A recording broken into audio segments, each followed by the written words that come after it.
بہت پہلے میں نے آپ کو بتایا تھا، آج بتا دوں، پٹنہ کی سرزمین ہے، میں نے اپنی آنکھوں سے دیکھا ہے ان 14 لاشوں کو جو اس جہیز کی وجہ سے ہوئے ہیں۔ ایک ساتھ 14 لاشیں اٹھی ہیں، ایک مرد ایک عورت، دونوں یہ میاں بیوی اور ان کے 12 بچے، ایک ہی گھر کی 14 افراد پر مشتمل یہ فیملی، 12 لاشیں بچوں کی اور 2 میاں بیوی کی، ایک ساتھ اٹھے جنازے، ایک ساتھ رکھے گئے۔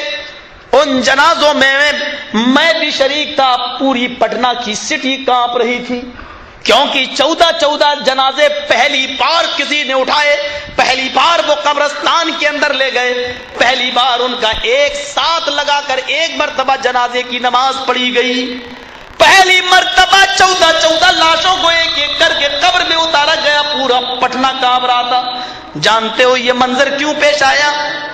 اس باپ کی ایک جوان بیٹی تھی، رشتہ آتا تھا، شادی میں 1 مہینہ رہ جاتا تھا، لڑکے کی طرف سے جہیز کی ایک لسٹ آ جاتی تھی، غریب باپ تھا، رشتہ ٹوٹ جایا کرتا تھا۔ دوسرا رشتہ لگا، 1 مہینہ رہ گیا، پھر لسٹ آ گئی، رشتہ ٹوٹ گیا۔ لڑکی کی بڑھتی جوانی جہیز کی ڈیمانڈ رشتے کو توڑ رہی تھی، لڑکی بھی اپنی جوانی کو کنٹرول نہ کر سکی اور اسی محلے کے ایک غیر مسلم ایک ہندو لڑکے کے ساتھ اس کے ناجائز تعلقات قائم ہو گئے۔ پھر خدا کی مار ایسی پڑی کہ لاکھ آلات منع حمل استعمال کرنے کے باوجود قدرت کا ایک تماچا ایسا پڑا کہ وہ لڑکی کا حمل ٹھہر گیا، کسی طریقے سے رہ گیا۔ نہ تو لڑکی کو پتا چلا کہ یہ الٹیاں کیوں آ رہی ہیں، نہ گھر والوں کو پتا چلا۔ اس کی ماں اس کو ہاسپٹل میں لے کر گئی، سرکاری ہاسپٹل اتنے قریب تھے کہ یہ پرائیویٹ ہاسپٹل میں علاج بھی نہیں ہو سکتا تھا۔ سرکاری ہاسپٹل کے ڈاکٹر نے کچھ رپورٹیں دی کہ یہ رپورٹ لے کر آؤ، بلڈ جانچ، پیشاب کی جانچ، فلاں جانچ۔ جب یہ ساری جانچیں سامنے آئی تو پیشاب کی جانچ سے یہ ثابت ہو گیا کہ لڑکی حاملہ ہے۔ کہا کہ اس حال میں تو یہ ہونا ہی ہے، الٹیاں آنا ہے، لہذا جاؤ، کوئی گھبرانے کی ضرورت نہیں، حمل ہے، ماں بننے والی ہے۔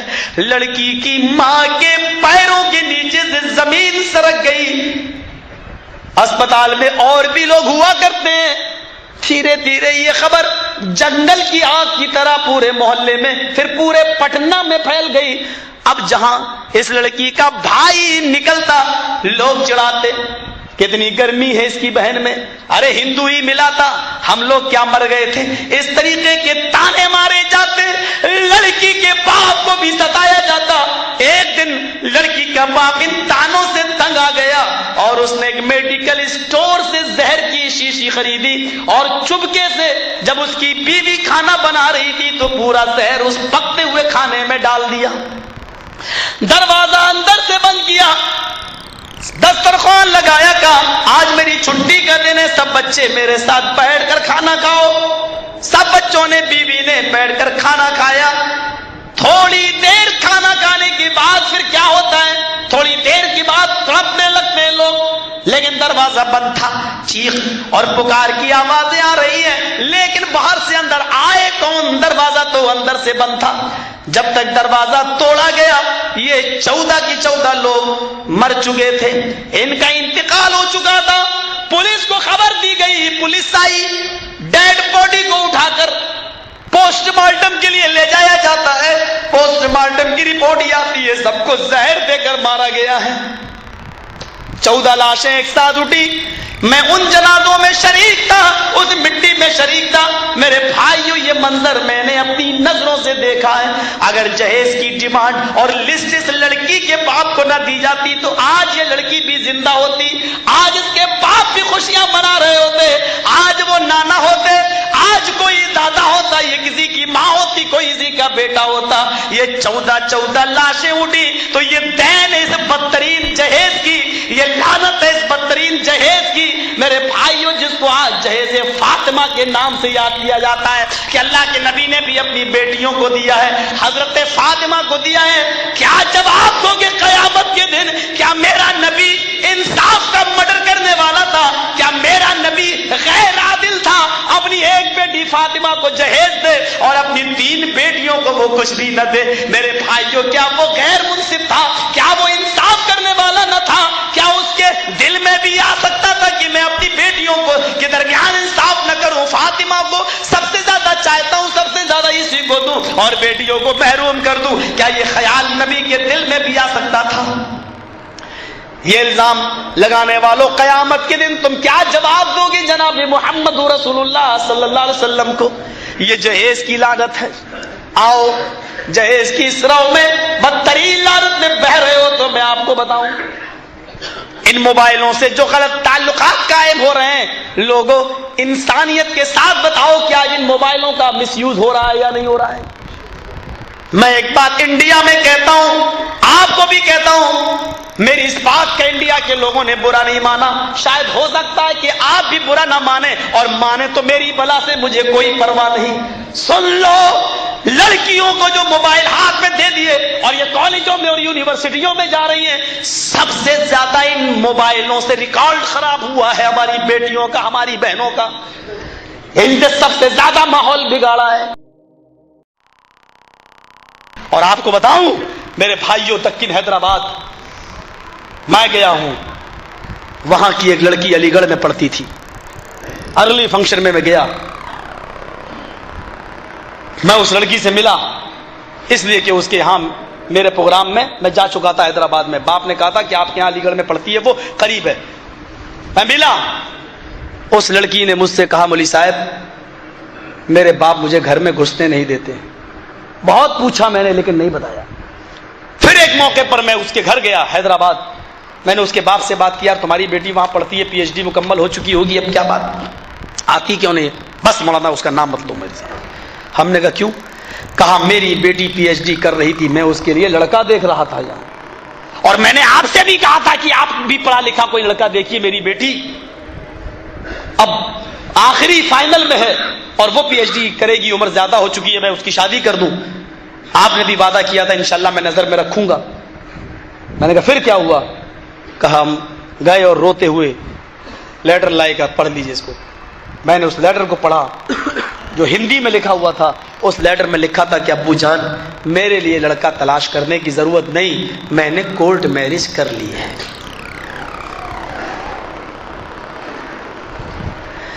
3 سال گزر گئے، 4 سال گزر گئے، اس لڑکی کی شادی میں ہوئی، اس لڑکا ہندو تھا۔ ایک موقع پر میرا پروگرام امرتسر میں ہوا، اشتہار لگے ہوئے تھے، اس لڑکی کو کسی طریقے سے پتا چل گیا کہ مولانا جرجی صاحب آ رہے ہیں، اس نے مجھے فون پہ بات کی۔ اس وقت میرے گھر میں وہ فون رکھا ہوا تھا جو ڈبے کی شکل میں، لینڈ لائن۔ میں نے کہا میں تم سے نہیں مل سکتا۔ اس نے مجھ سے کہا یہ میرے گھر کا نمبر ہے، مولانا آپ کو اللہ کا واسطہ 10 منٹ کے لیے آپ مجھ سے مل لیجیے، لیکن میرے گھر نہ آئیے، میں تنہائی میں آپ سے ملنا چاہتی ہوں، میں اپنے درد بھری ایک داستان آپ کو سنانا چاہتی ہوں۔ بہرحال میں نے اپنے جماعت کے لوگوں سے، ان اہل حدیثوں سے مشورہ کیا کہ ایسی ایسی بات ہے۔ ان لوگوں نے کہا بہت اچھی بات، اگر ہندو لڑکا ہے اور لڑکی مسلمان ہے اور وہ آنا چاہتی ہے، کچھ بات کرنا چاہتی ہے تو شوق سے۔ میں نے کہا فلاں کے گھر پہ آ جاؤ، ایڈریس اس کو دیا اور وہ بیچاری چلی آئی۔ کہتی مولوی صاحب کسی طریقے سے میرے باپ کو راضی کر لو، میرے باپ کو منا لو، میں لڑکا چھوڑنے کے لیے تیار ہوں۔ میں نے کہا وجہ کیا ہے؟ مولانا میں نے نکاح تو کر لیا جوانی کے جذبات میں، کہ لڑکا اس نے پہلے وعدے کیے تھے مجھ سے کہ میں تمہارے ساتھ ایسا کچھ نہیں ہونے دوں گا، تم اپنی نماز پڑھنا، روزے رکھنا، لیکن جب سے میں یہاں آئی ہوں نہ یہ مجھے نماز پڑھنے دیتا ہے نہ روزے رکھنے دیتا ہے۔ میرے کمرے میں اس نے گنیش کی مورتی بھی لگا رکھی ہے، پوجا کرتا اور مجھے بھی مجبور کرتا ہے۔ میں منع کرتی ہوں، چھپ چھپ کر کبھی میں روزے رکھ لیتی ہوں کہ نماز تو پڑھنے نہیں دیتا کہ میں روزے رکھوں۔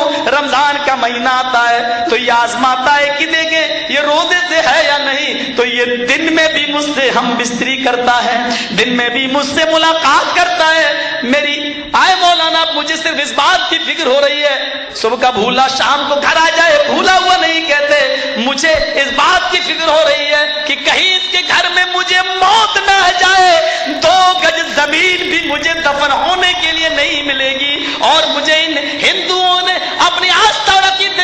مطابق لکڑیاں جلائیں گے اور میری چتا جلا دیں گے, میری لاش جلا دیں گے. میں مرنا چاہتی ہوں تو اسلام پر, ایمان پر اور دفن ہونا چاہتی ہوں تو میں قبرستان کے اندر میں اپنے باپ سے معافی مانگنے کے لیے تیار ہوں, لیکن میرا باپ اپنی زندگی میں میری شکل دیکھنے کے لیے تیار نہیں. میں نے 10 بندے تیار کیے امرتسر سے, اس میں 2-4 مولانا بھی تھے. میں نے ٹکٹ بنوایا, ان کو لے کر پہنچا. 3 دن لگے لڑکی کے باپ کو منانے میں, لیکن الحمدللہ کامیابی مجھے ملی. لڑکی کے باپ کو سمجھا لے گئے. حیدرآباد کے لوگوں کو بھی میں نے سمجھایا, ان کو بھی بلایا اور پوری باتیں بتائی. میں نے کہا پھر کیا چاہتے ہو کہ آپ کی بیٹی جہنمی بن جائے؟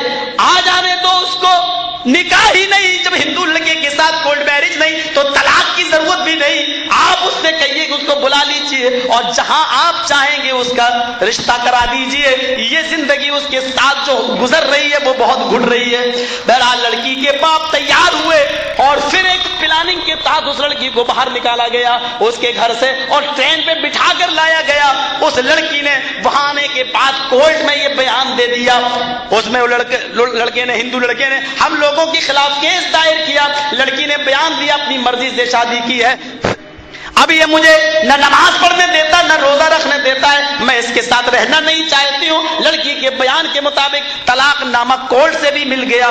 یہ لڑکی الحمدللہ آج 3 بچوں کی ماں ہے, نمازی ہے, روزدار ہے اور الحمدللہ یہ عربی مدرسے میں بھی پڑھنے لگی ہے. حیدرآباد کے اندر جامعۃ الصالحات کے نام سے ایک مدرسہ ہے. اتنی بڑی عمر ہے لیکن اس کے باوجود بھی اس نے دینی تعلیم حاصل کی ہے اور آج یہی لڑکی جو PhD کرنے کے باوجود بھی عالمہ بنی ہے, آج یہ لڑکی دین کی مبلغہ بھی بن گئی ہے, معلمہ بھی بن گئی ہے. میں یہ کہنا چاہتا ہوں آپ سے کہ غلطیاں سب سے ہو جاتی ہیں, لیکن جان بوجھ کر غلطی کرانا, اپنی بیٹیوں کو موبائل دینا, یہ میرے بھائیوں وہ دور ہے آپ نہیں سمجھتے ہو. اس دور کی جو پیشین گوئیاں جناب محمد رسول اللہ نے کی تھی وہ آج حرف بحرف صادق آ رہی ہیں. سب سے زیادہ مزاج اور ماحول اسی سے خراب ہو رہا ہے, اسی سے.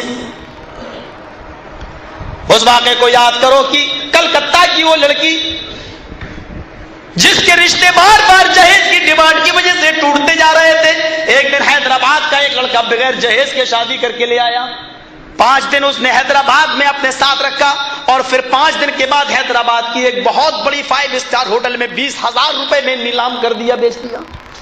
یہ لڑکی جس نے کبھی غیر مرد کا چہرہ بھی نہیں دیکھا تھا, آج یہ کسٹمر اس کو اپنے بستر پہ اپنے نیچے لانے لگے, درندے بن گئے, اس کی عزت و آبرو سے کھیلنے لگے اور یہ چیختی رہی, چلاتی رہی. ایک مسلمان بھی آیا, وہ بھی اس کے جسم کا سوداگر تھا, لیکن نہ جانے اس لڑکی کے آنسوؤں سے اس کے دل میں کیسا رحم آ گیا. اللہ یہ اسباب نکالتا ہے. بہرحال اس لڑکی کی اس نے درد بھری داستان سنی. لڑکی نے لیٹر لکھا اور کہا یہ میرے گھر تک پہنچا دینا, پڑھنا نہیں. وہ کہنے لگا کہ انسانیت کا ایک دوسری شکل بھی ہوتی ہے, ہر انسان درندہ بن کر تمہارے پاس نہیں آتا ہے, انسان کا ایک روپ بھائی بھی ہوتا ہے. میری بہن, آج کے بعد تم میری بہن, میں تمہارا بھائی ہوں. اس نے لیٹر لیا, چل دیا, کہا کہ تم میں نکالوں, کہا نہیں پہلے یہ لیٹر دے دو. لہذا وہ لیٹر لے کر گیا. اس لیٹر کی فوٹو کاپی کلکتہ میں اس لڑکی کے باپ نے مجھے بھی دی ہے, پڑھیے مولانا. اس لیٹر کے اندر جو لکھا ہوا تھا اس کے الفاظ پر غور کرو. پیارے ابو جان السلام علیکم, آپ خیریت سے ہوں گے, مجھے امید ہے انشاءاللہ. رہی میری خیریت تو سنیے میں بتاتی ہوں. آئے ابو جان, آپ بڑے خوش ہوں گے اس رشتے سے کیونکہ آپ کا داماد فرشتہ ملا ہے بغیر جہیز کے جو مجھے شادی کر کے لے گیا ہے.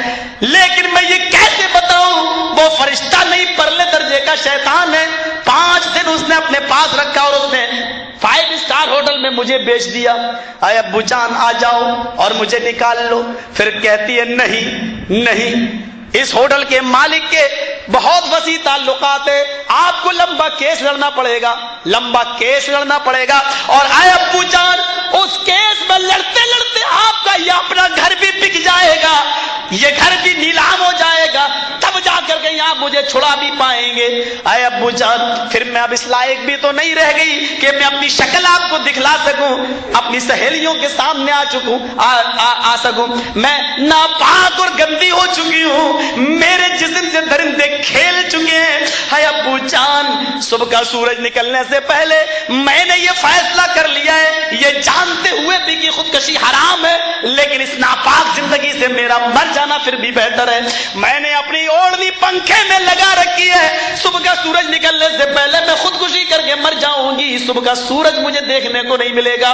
یہ لیٹر میں صرف اس لیے لکھ رہی ہوں کیونکہ میں اپنی ایک چھوٹی سی بہن فاطمہ جو 4 سال کی ہے چھوڑ کے آئی ہوں، چھوٹی سی تھی فاطمہ اس کی بہن، میں اپنی چھوٹی سی بہن فاطمہ کو چھوڑ کے آئی ہوں۔ میں یہ تم کو بتانا نہیں چاہتی تھی اپنی موت کے بارے میں کہ آپ کو صدمہ پہنچے گا، لیکن یہ لیٹر میں صرف اپنی بہن کی وجہ سے لکھ رہی ہوں۔ آئے میرے پیارے ابو جان، جب میری یہ چھوٹی بہن فاطمہ جب تک بالغ ہو، 18 20 22 25 سال کی ہو، تب تک آپ اتنا کما لینا، اتنا کما لینا، اتنا کما لینا۔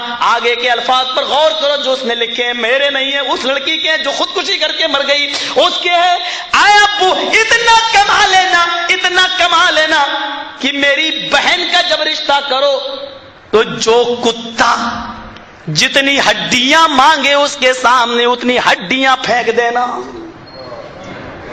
ان الفاظوں پر غور کرو کہ جو کتا جتنی ہڈیاں مانگے اس کتے کے سامنے اتنی ہڈیاں پھینک دینا، تاکہ میری بہن کو وہ دن نہ دیکھنا پڑے جو مجھے دیکھنا پڑ رہے ہیں۔ آخر میں آپ کی بیٹی جو آپ کی فرما بردار نہ بن سکی جمیلہ، یہ لکھا، اور اس کے بعد پھر اس لڑکی کی صرف ڈیڈ باڈی اس باپ کے پاس پہنچتی ہے۔ کتنی جانیں لی جائیں گی اس جہیز کی وجہ سے۔ میں سمجھ رہا ہوں کہ آپ کا وقت، لیکن ایک واقعہ میں اور سناؤں گا اس جہیز کے تعلق سے۔ میر تقی میر کا بہت بڑا شاعر تھا، اور اس کی شاعری ایک موقع پر رک جاتی ہے۔ جہیز کی ڈیمانڈ، ایک لڑکی، اکلوتی لڑکی، کہا کہ اس لڑکے سے ہی شادی کروں گا۔ جہیز کی ڈیمانڈ آ گئی، لڑکی نے کہا ابو اتنا لمبا چوڑا جہیز نہیں، میں نے شادی کروں گی اس کے ساتھ۔ باپ نے اپنا گھر گروی رکھ دیا، بینک سے لون لے لیا، پیسہ کاغذ گھر کے بینک میں دے دیے، بینک سے پیسہ لے لیا، دکان بیچ دی۔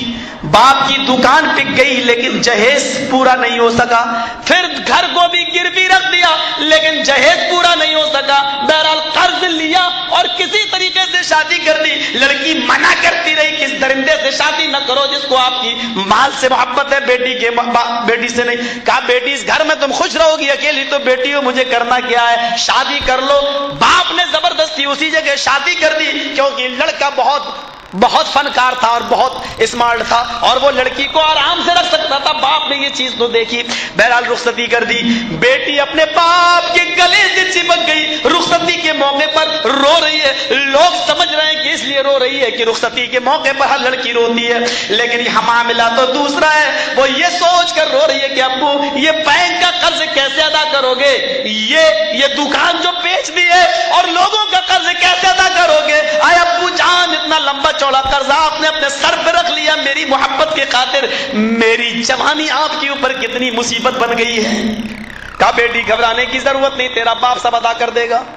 یہ لڑکی غم کا ایک طوفان لے کر ماروتی گاڑی میں بیٹھتی ہے، ودا ہوتی ہے، رخصت ہوتی ہے، پھول اور مالائیں پڑی ہوئی ہیں اس گاڑی کے اندر۔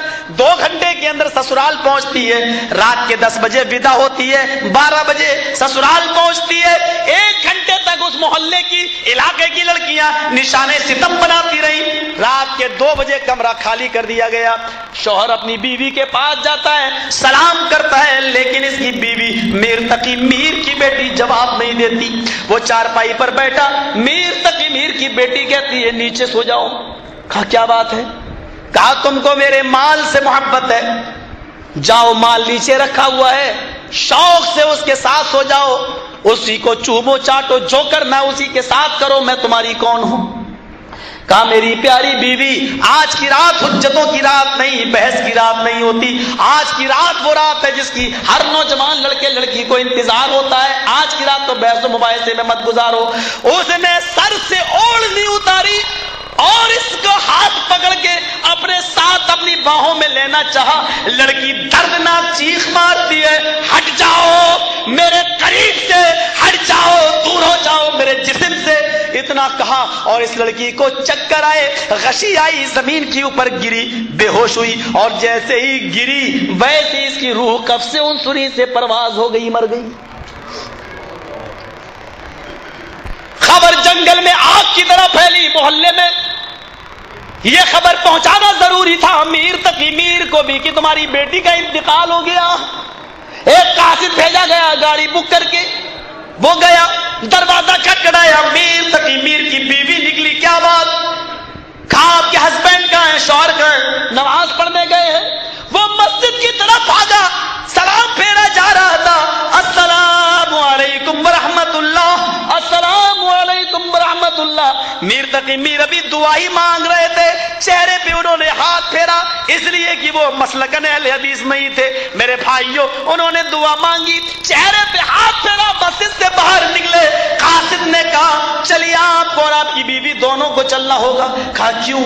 فرمایا تمہاری بیٹی اب اس دنیا میں نہیں رہی، اس کا انتقال ہو گیا، اٹیک پڑ گیا۔ میر تقی میر نے سینے پہ ہاتھ رکھا، فرمایا قاصد ہوش میں تو ہو؟ فرمایا میں بالکل ہوش میں ہوں۔ میری بیٹی، آپ کی بیٹی مر گئی؟ کہا میری بیٹی مری نہیں، میری بیٹی کو میرے داماد کی جہیز کی لسٹ کے صدمے نے مار ڈالا، میری بیٹی کو جہیز کے بوجھ نے مار ڈالا۔ اپنی بیوی کو خوشامد کرتا ہے، مناتا ہے، بیوی ہے کہ روتی روتے حال سے بے حال ہو گئی، بیچاری پریشان ہے، لیکن سمجھاتا ہے اور اس کو لے کے آتا ہے، گاڑی میں بیٹھتا ہے، بیوی سے کہتا ہے تم بیٹی کے گھر کے اندر جاؤ، سسرال کے اندر جاؤ، میں باہر ہوں، لوگ بیٹھے ہوئے ہیں باہر، چادر بچھی ہوئی ہے۔ فرمایا کہ تم لوگ یہاں کیوں بیٹھے ہو؟ دیکھیے ہوش و حواس کام نہیں کر رہا ہے۔ میر تقی میر کہتے تم لوگ یہاں کیوں بیٹھے ہو؟ آپ کی بیٹی کا انتقال ہو گیا، میری بیٹی دکھائی نہیں دے رہی ہے، کہاں ہے؟ کہا تھوڑی دیر صبر کرو، ابھی نکلتی ہے، اس کو غسل دیا جا رہا ہے، ابھی اس کو قبرستان کی طرف لے کے جایا جائے گا۔ میر تقی میر ہاتھ باندھے بیٹھے ہیں، تھوڑی دیر کے بعد چارپائی باہر نکلی، سفید کفن پا ہوا تھا، ایک شخص سویا ہوا تھا، ایک لڑکی کی لاش تھی اور اس کے اوپر سفید کفن تھا۔ میر تقی میر ہنسنے لگے، لوگوں نے کہا یہی تمہاری بیٹی ہے؟ کیا بات کرتے ہو، یہ میری بیٹی ہے، میں نے تو لال رنگ کی ساڑی میں رخصت کیا تھا، میں نے تو لال رنگ کے جوڑے میں رخصت کیا تھا، یہ میری بیٹی کیسے ہو سکتی ہے؟ یقین نہیں آتا؟ میر تقی میر صبر کرو، میں جانتا ہوں کہ تم ہوش میں نہیں ہو۔ میر تقی میر ذرا اپنی بیٹی کا آخری دیدار کر لو، چہرہ دیکھ لو، کیا بات کر رہے ہو، یہ میری بیٹی کیسے ہو سکتی ہے؟ کہ دیکھ تو لو۔ ایک آدمی نے چہرہ کھولا، آخری دیدار تو کر لو، ابھی قبر میں دفن کر دی جائے گی۔ میر تقی میر کی نظر بیٹی کے چہرے پر پڑی تو آنکھوں سے آنسو جاری ہو گئے، رونے لگے، ہاں یہ تو میری بیٹی ہے، میں نے تو کفن نہیں دیا تھا، میں نے تو کچھ نہیں، یہ چیز تو میں نے دی نہیں تھی، یہ میری بیٹی کے جسم پر کہاں سے آ گئی؟ میرا داماد کہاں ہے؟ بولا میں یہاں کھڑا ہوں۔ میرے داماد، تم نے تو لمبی چوڑی لسٹ دی تھی، اس لسٹ میں تو کفن نہیں لکھا ہوا تھا، یہ پھر کہاں سے آ گیا میری بیٹی کے جسم کے اوپر؟ اس کفن کو تم نے اور کیوں نہیں مانگ لیا؟ میں نے اتنی چیزیں گھر کو گروی رکھ کے دکان کو بیچ کے دی تو کفن بھی دے دیتا۔ کیا بات ہے، یہ تم دے کر کیا دکھانا چاہتے ہو؟ پھر اپنی بیٹی کے چہرے پر ہاتھ رکھ کر کہا، اور یہ دردناک شعر پڑھے اور کہا آج کے بعد میری شاعری ختم، یہ میری زندگی کا آخری شعر ہے۔ اور میر تقی میر یہ شعر پڑھتا ہے، اب آیا ہے خیال آرام جائز نام مرادی میں، اب آیا ہے خیال آرام جائز نام مرادی میں، کفن دینا تجھے بھولا تھا میں اسباب شادی میں۔ اور میری بیٹی یہ ایک چیز کی ضرورت تھی کفن جو میں بھول گیا، آئے میری بیٹی کاش تیرے شوہر نے یہ بھی مانگ لیا ہوتا، آئے میرے داماد ساری چیزیں تو رکھے اور کفن میری بیٹی کو دے، مجھ سے یہ لے اور تو کفن دے، میری بیٹی تیرے دیے ہوئے کفن میں دفن نہیں ہوگی، اتارو یہ کفن۔ اپنی چادر اتارتا ہے، اپنی بیٹی کے جسم کو چھپاتا ہے اور کفن اتار کے پھینک دیتا ہے۔ تو روح لینے والا، جان لینے والا، میری بیٹی کو کفن دے کر کیا جتانا چاہتا ہے؟ میری بیٹی تیرے قبرستان میں دفن نہیں ہوگی، میرے قبرستان میں دفن ہوگی۔ اور اپنی بیٹی کو لایا، لوگوں نے روکا، نہیں رک جاؤ، ایسا نہ کرو، یہ اچھی بات نہیں۔ آج میر تقی میر مضبوط ہو گیا، کہنے لگا خاموش رہو محلے والوں، خاموش رہو شہر والوں، اس وقت تم مر گئے